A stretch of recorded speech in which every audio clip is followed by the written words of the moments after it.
आज के एपिसोड पर डिस्कशन करने से पहले I would like to request you to subscribe our YouTube channel and follow us on Facebook and Twitter as well. इसके अलावा अगर आप हमें सपोर्ट करना चाहते हैं तो that you can do through a Patreon also. Facebook, Twitter और पेट्रियन की जो लिंक्स हैं वो इस वीडियो की डिस्क्रिप्शन में आपको मिल जाएंगी। इसके अलावा इस चैनल के अबाउट सेक्शन में भी आपको इन तीनों वेबसाइट्स की लिंक्स मिल जाएंगी। अमेरिका और चाइना की कोल्ड वार उरूज पे है।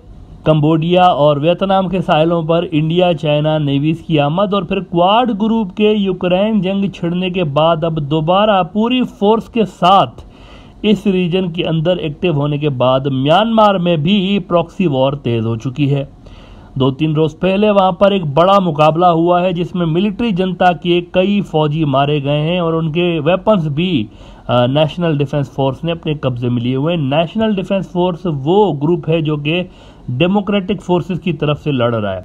अब यहाँ भले ही ऑफिशियली ये ना कहा जा रहा हो कि नेशनल डिफेंस फोर्स को CIA की और इंडिया की हिमायत हासिल है अगेंस्ट प्रो चाइना मिलिट्री जनता, लेकिन सोचने की बात तो है ना कि कोई 1 साल से ऊपर का अरसा हो गया है और ये रेजिस्टेंस वहाँ पर बतदरीज जारी है, अभी भी चल रही है। तो आखिर इनको रेजिस्टेंस के लिए, लड़ने के लिए weapons, logistic support, financial help कहाँ से मिल रही है? हुकूमत से लड़ने के लिए हुकूमत से लड़ रहे हैं, किसी कोई अरे गरे ग्रुप से नहीं लड़ रहे। हुकूमत है उधर प्रॉपर, उनके पास मिलिट्री जनता के पास टैक्स का भी पैसा आ रहा है, सारा कुछ आ रहा है उनके पास। इनको कौन दे रहा है पैसे हुकूमत से लड़ने के लिए? यकीनी तौर पर कोई तो आलमी फोर्स है ना जो इन नेशनल डिफेंस फोर्स को सपोर्ट कर रही है और उनकी हर तरह से मदद भी कर रही है।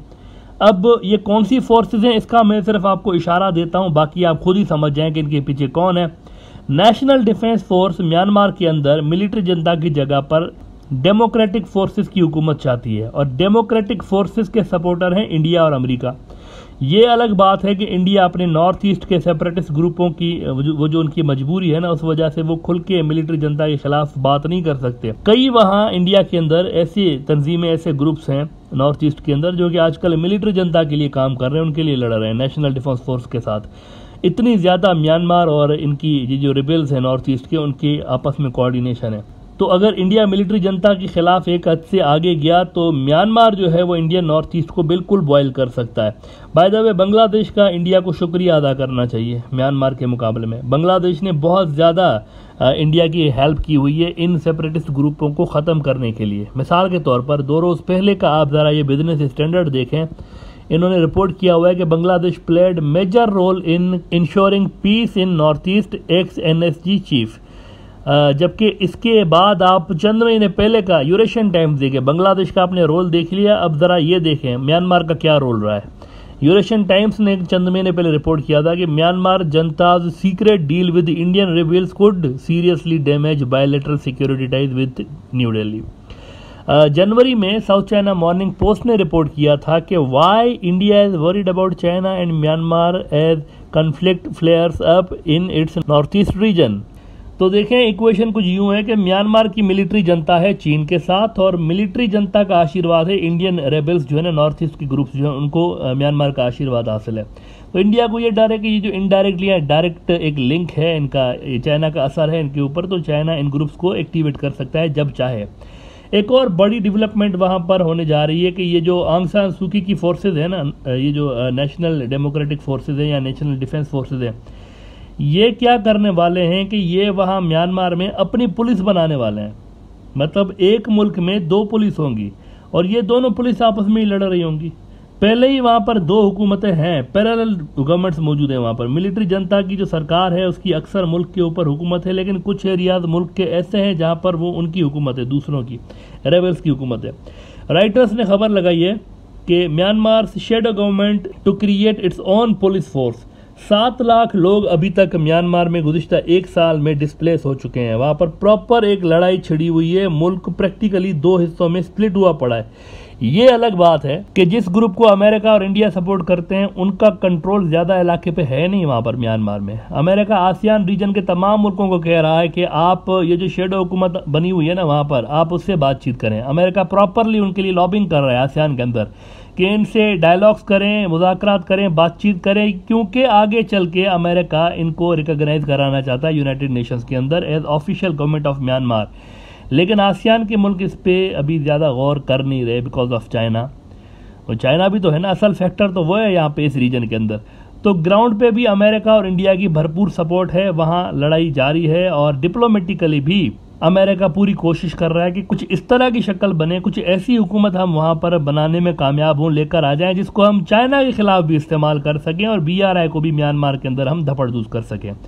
म्यांमार में BRI अगर धपड़दूस हो गया ना तो उसका सीधा सीधा असर बांग्लादेश के ऊपर पड़ना है। बांग्लादेश सराउंड हो जाएगा फिर चारों तरफ से अमेरिकन इन्फ्लुएंस वाले हुकूमतों के साथ, और फिर लाजमी बात है कि उसका चाइना के साथ जो उसके रिलेशन है वो डाउनग्रेड होने के चांसेस बहुत ज़्यादा होंगे अगर उसके चारों तरफ अमेरिकन इन्फ्लुएंस वाली सरकारें बैठी हुई होंगी।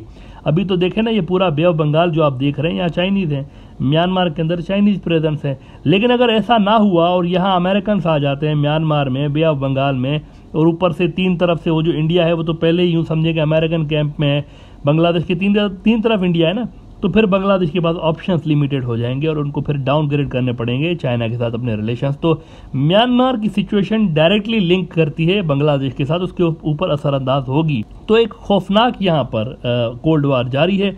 म्यांमार की मिलिट्री जनता की भी जवाबी कार्रवाइयाँ जारी हैं, ऐसा नहीं है कि वो हाथ पे हाथ रख के बैठे हुए हैं, उनकी भी जवाबी कार्रवाइयाँ तेज़ हो चुकी हैं। कल भी उन्होंने बहुत सारे विलेजेस पे क्रैकडाउन किया है वहाँ पे, और 11 लोगों को उन्होंने, ये रिपोर्ट हो रहा है कि क्रैकडाउन में वो मारे गए हैं।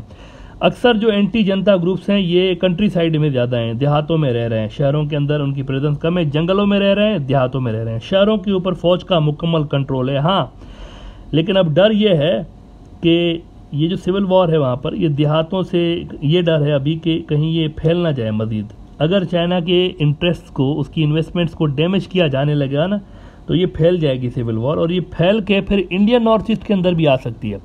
इसकी वजह यह है कि इंडियन नॉर्थ ईस्ट के अंदर अक्सर जो आबादी है ना, अक्सर कुकी कबाइल और फला कबाइल, तो ये कबाइल, ये सारे वो ट्राइब्स हैं जो कि आधे म्यांमार में रहते हैं, आधे इंडिया में रहते हैं।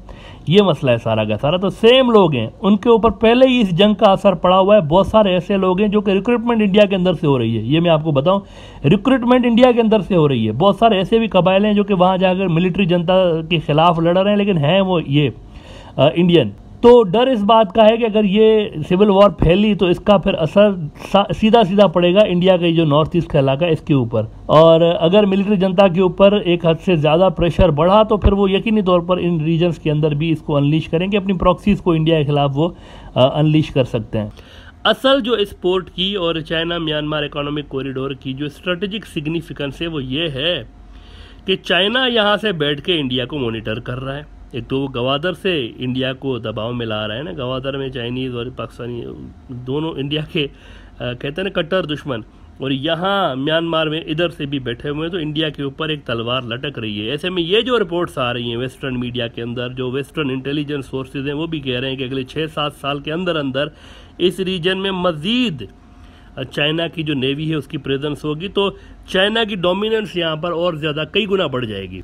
Now this is ringing alarm bells in New Delhi. Basically Delhi के अंदर इस चीज़ पे चिंता है कि ये क्या हो रहा है। तो पहले ही वो हमारे चारों तरफ से बैठे हुए हैं, ऊपर से ये इतलात के भाई न्यूक्लियर सबमरीन्स भी उनकी आएंगी 10 के करीब, और उनकी जो वारशिप्स हैं वो भी आएंगी। वैसे ये जितनी भी फोर्स भेजना चाहते हैं ना, 10 न्यूक्लियर सबमरीन्स और वारशिप्स, ये इनफ होंगी पूरे के पूरे इंडियन ओशन को कंट्रोल करने के लिए। तो इंडिया इस वजह से यहाँ पर बहुत ज़्यादा परेशान है।